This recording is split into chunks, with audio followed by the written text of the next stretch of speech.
Okay, 29 and 33. I'll do 29 first. Okay. That's okay. Okay, so this is the one we were talking about as the bell called us yesterday. And we're getting math our shapes right yesterday. I don't know what was going on with me yesterday. Yeah, we were trying to divide it up and do it right, but we were. Okay, so 2 minus absolute value of x. That's an upside down absolute value graph, but it's shifted up 2, right? So this, I have to draw a picture or I can't visualize here. So here's my shape. So the area I'm looking for is all of this, right?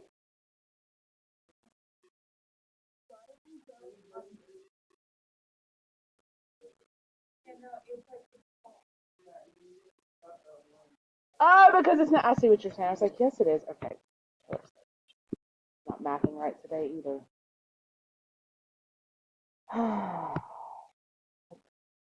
Start over. You're right. -1 to 1. Okay. I was sitting here looking, going, why in the world did we struggle with that yesterday? Well, that's okay. Here's my shape now. It always, when you measure area, it always just goes to the x-axis and stops. So you could look at this as, and I think this is what Elaine was doing yesterday. She was saying how she did a rectangle and then a triangle.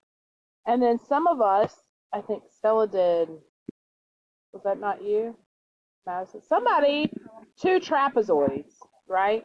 And since it's symmetric, really you'd only need to find the area of 1 trapezoid and double it, because there's 2 of them, and they're exactly the same. But regardless, whichever way you do it, you need to know this value of these points right here. So 1, 2 minus 1 would be 1, and -1.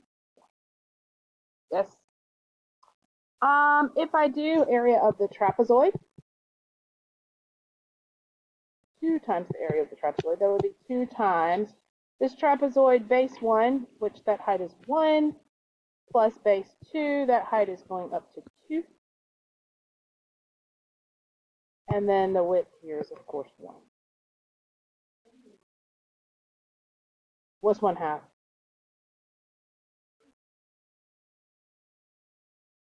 Oh, I forgot my, yeah. Sorry. 1/2 B1 plus B2 times height. But I doubled it because there's 2 of them. I didn't yet, yeah. So that's 1, so this just is 3. The answer is 3. Because this is trapezoid 1, this is trapezoid 2. Yeah, I took away the.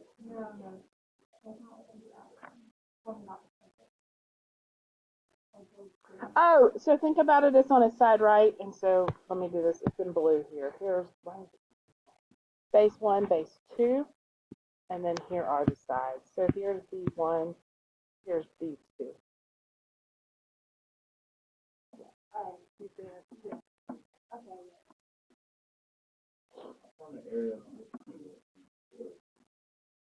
You could do that too.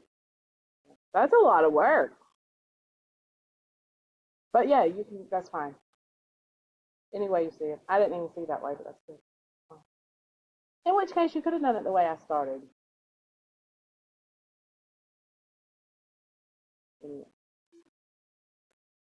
That's 27. Let's look at 29.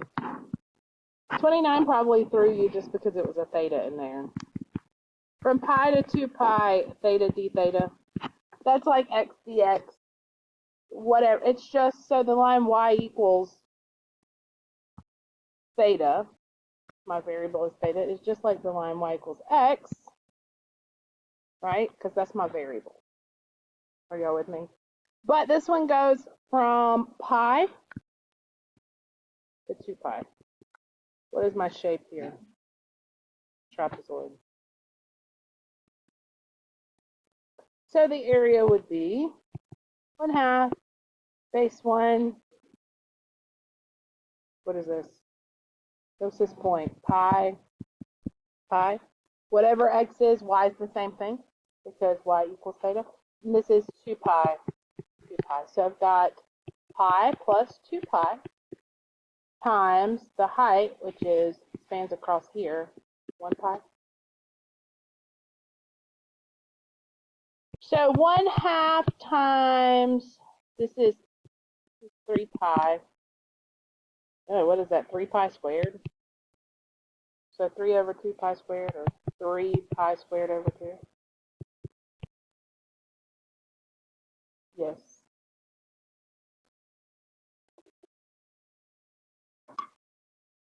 And 33? Ew, 33. All right.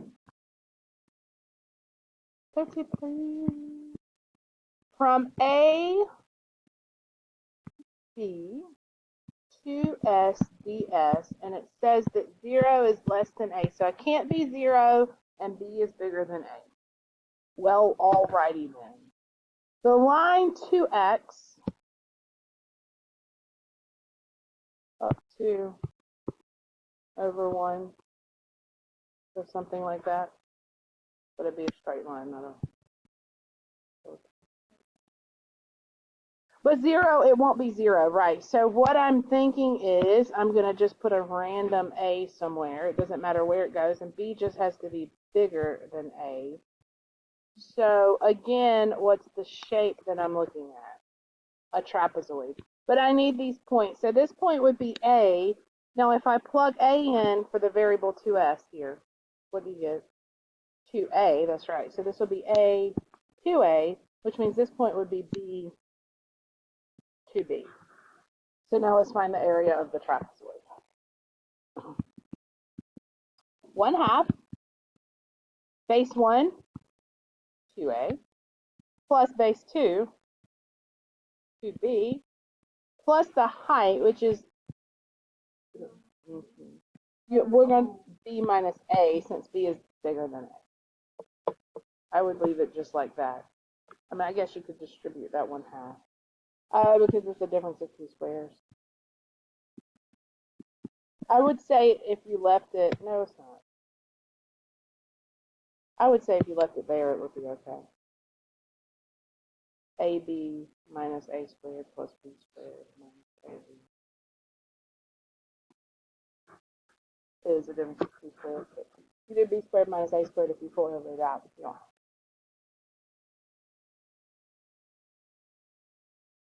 Mm-hmm. So if you're multiple choice, I mean, obviously it would probably multiply it out, but if you're on an FRQ type situation, I would stop right there. What else? Y'all okay? Y'all seem drab today. It's not even Monday.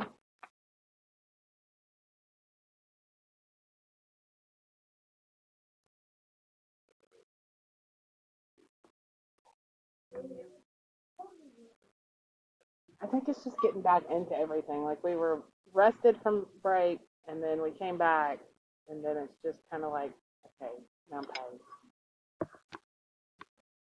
I went to bed early last night, though. Did y'all stay up late?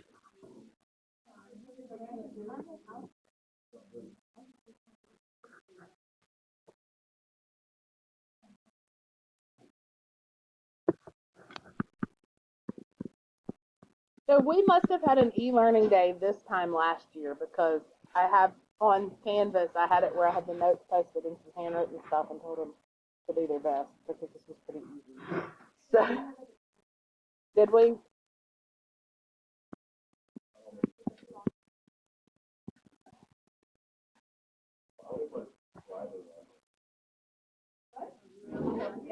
This morning?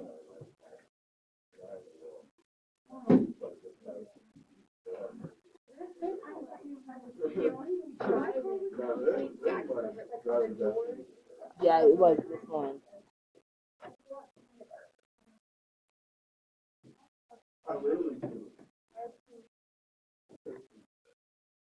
Um, let where's calculus?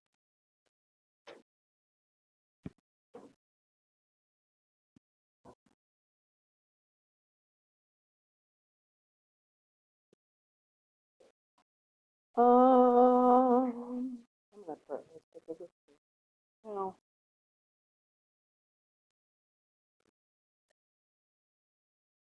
The first property is 0. If I go from, hi, come in. Yay, welcome to calculus. Don't ask me questions. We're just doing some integral properties. Don't you want to do some integrals with us? Yeah. All right, so the first one I said was that 0 property, right? If I bound my integral and I go from, let's say, a to a, so I'm not spanning any space there. Think about what it is we're looking for. We're looking for the area under from this point to that point, right? So if I don't go any distance, it doesn't matter what's in here. Good Lord.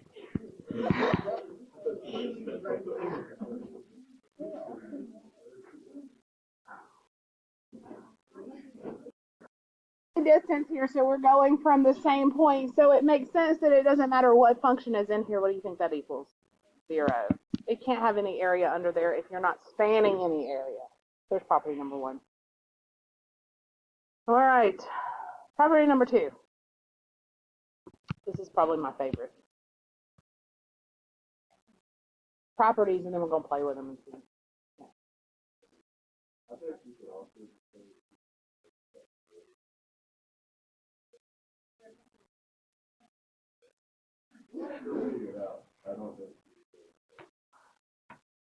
All right, if I have this integral, what do you notice is different about this one? I'm starting at B instead of A, right? I've started with the biggest number instead of the smallest number. Well, one property of integrals that I can do is I can say if I need to switch those bounds up, if I need it to go from A to B instead of B to A, all you have to do is throw a negative in front and switch the bounds. And that works for any numbers that are there. You just throw a negative in front, switch the bounds, or drop the negative off and switch the bounds. But you negate it. Mm-hmm. So if you get a negative number when you do it, but you need to switch the bounds, then it becomes positive.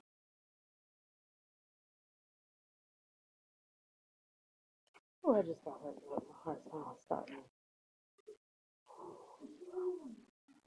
I don't know, but I mean, I like work. You're dominant. I'll submit. I don't know. I mean, like,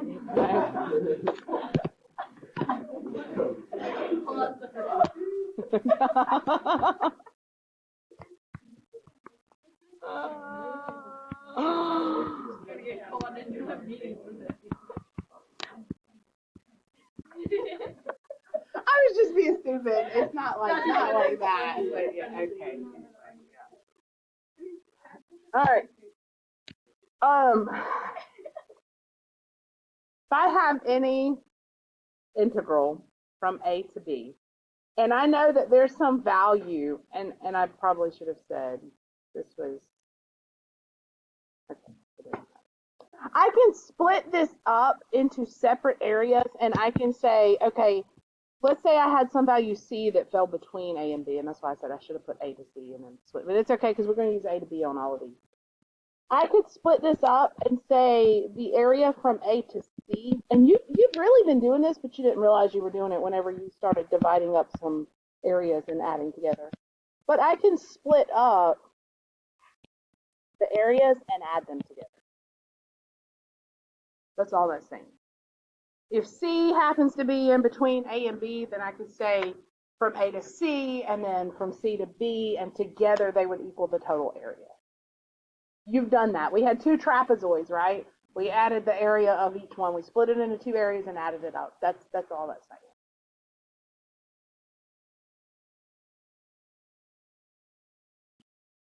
What number are we on for? Number 4. If I have the integral from A to B of something that has a constant, some constant in front of f of x, then just like with derivatives where I can pull it out on the outside, with this one I can pull it out on the outside also. k times the integral of. So constants can come out. And then it's just multiplied, right. So I'd find this area and just multiply by that constant to south of it.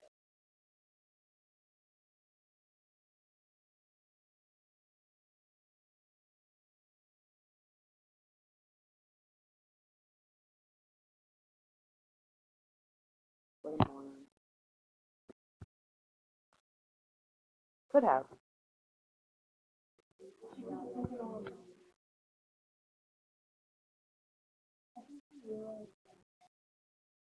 Yeah. You think that's what it was?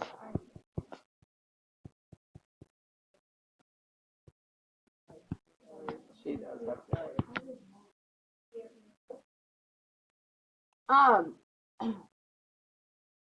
So here, if I have this integral and I'm adding or subtracting inside it, I can split it. I can split the addition or subtraction up. But I be very careful because notice this is only addition or subtraction. You cannot split up multiplication or division. It doesn't work. So you might want to make a note. Never split. I have seen multiple choice questions that say which of the following must be true. You know, those ones must be true.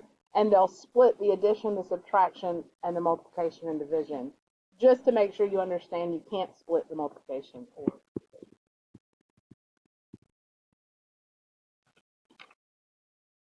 Why?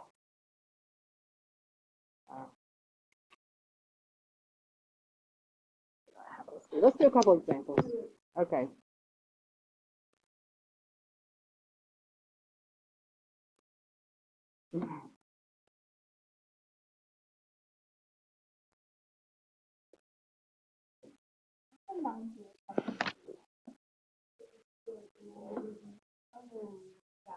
And the derivatives. Remember with the derivatives, we split up the derivatives. And the limits. The limit properties are very similar too.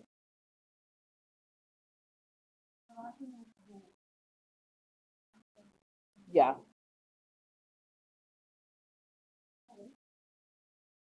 Yeah. Yeah. Tell me when you got it and I'll.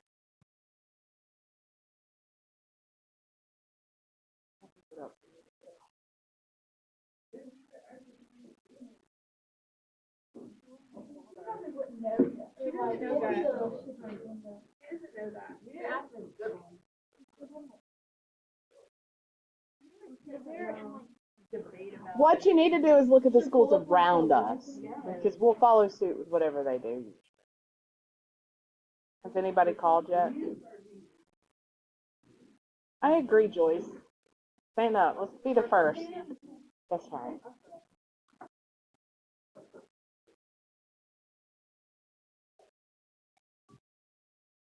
All right. Let's do.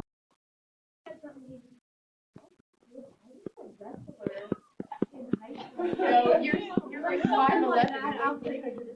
Of course you're gonna be able to pick up that girl. Like, I hope you would.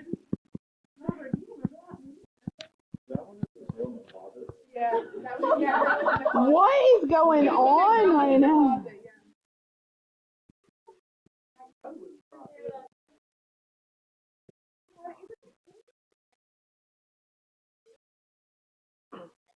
All right, let's see if you get it. Let's assume that this is true. So this is your given information, okay? Beginning of the problem. If I know that, see if you can tell me the following. What is the integral from 4 to 1 of f of x? Why? You just flip it. That's exactly right.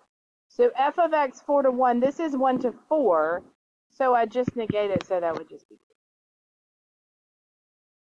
You can't see. I need to. Okay.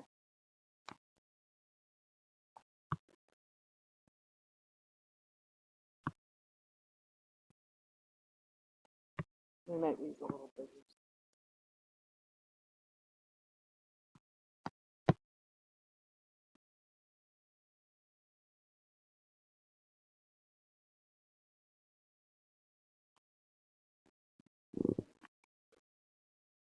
remember.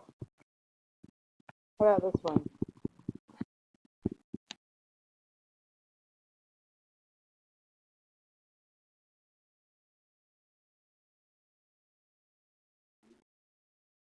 What are you getting through?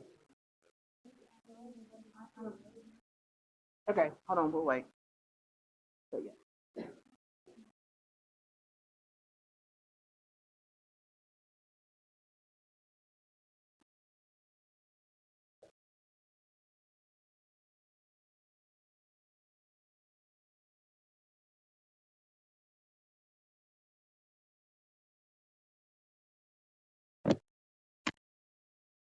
Just let us find out. Just tell me everything. Nobody's even gonna know. I know, it is fine. I think if there was an issue, she'd have probably been in here a little longer than what she was. Yeah. I think even they don't know where it's going. Yes, she said there's certain things and was like, telling us how bad we were feeling, like, it's 7. Close. So if I'm going from -1 to 4, right. But I have to add these two together, right? This one goes from -1 to 1. This one goes from 1 to 4. So to get from -1 to 4, I have to add those together.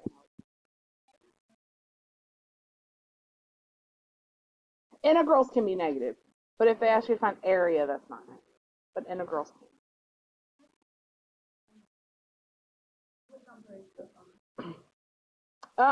This one I use that addition property where I can add the areas together. So this one would be number, yeah. How about this one? Think about this one. Don't blurt it out. Let me see. You're very lost. Okay, hold on. Let's do the integral from -1 to 1 of 2 f of x plus 3 h of x.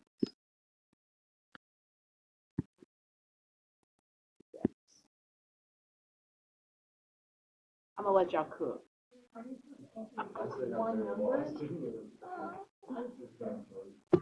No, this one's not. Ask me again, Avery. What were you saying? Yes, it should simplify down to just one number. Notice your bounds on this one, right? And I've got h and f with those bounds. You can pull constants out. You can split up addition, subtraction.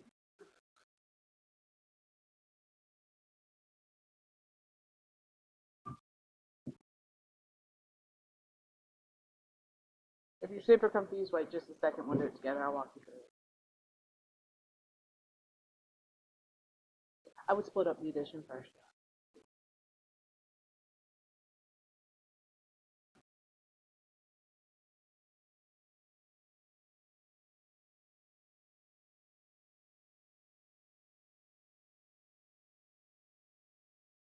When everybody looks up confused, I start getting worried. Okay.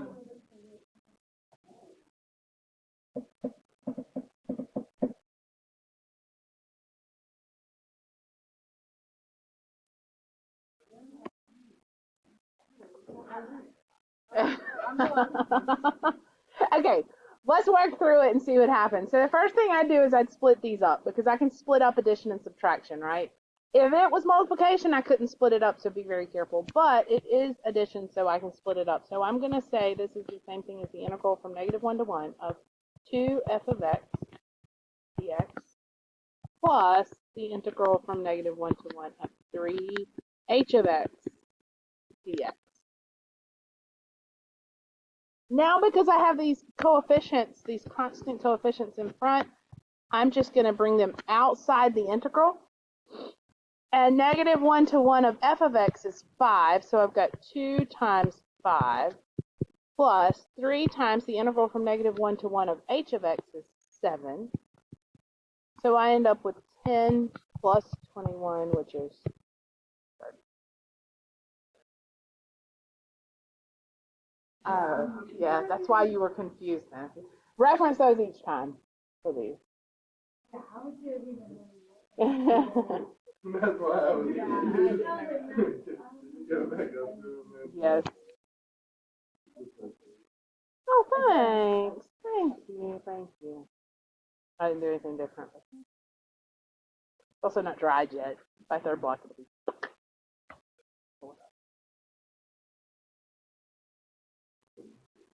Okay, I'm glad.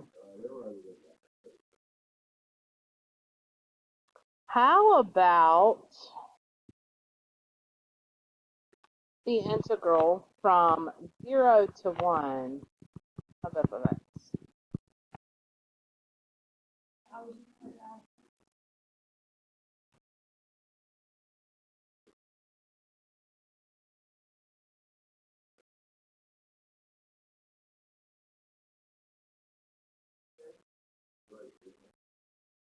Tell me how y'all are getting an answer. How do you know it's half though? How do you know the area is half? So I would say there's not enough information. It was a trick question. It was a trick question. Not enough information. Do you see why though? With the bounds and everything, you don't. Right. Or a trapezoid. That right. This piece and then the area gets really, really big, and if you cut that in half, it's not necessarily half the area on the other side. How about negative 2 to 2 of h of x? Same thing. I don't have enough information, right? Does everybody see what we're doing? Do you understand a little bit with the properties? You can't. Yeah. If there's no way that you can add, subtract, put together, or take away to get to that exact interval, then you can't do it. All right. Well, y'all, that was the first part of 5.3, believe it or not. I told you it was easy. That's what I did with an e-learning. I just gave them the rules and let them loose. Some practice on, yeah.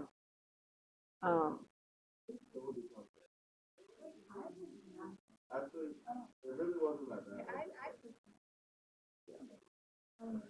Kind of, I think it's good whenever, I don't know, because I hadn't introduced that yet, and it helped y'all with some of the summation notation. But yeah. One of the quizzes, Yeah, and it was, yeah. I fell a little bit in the beginning, but some days I do better than others. Okay. Well, thank you.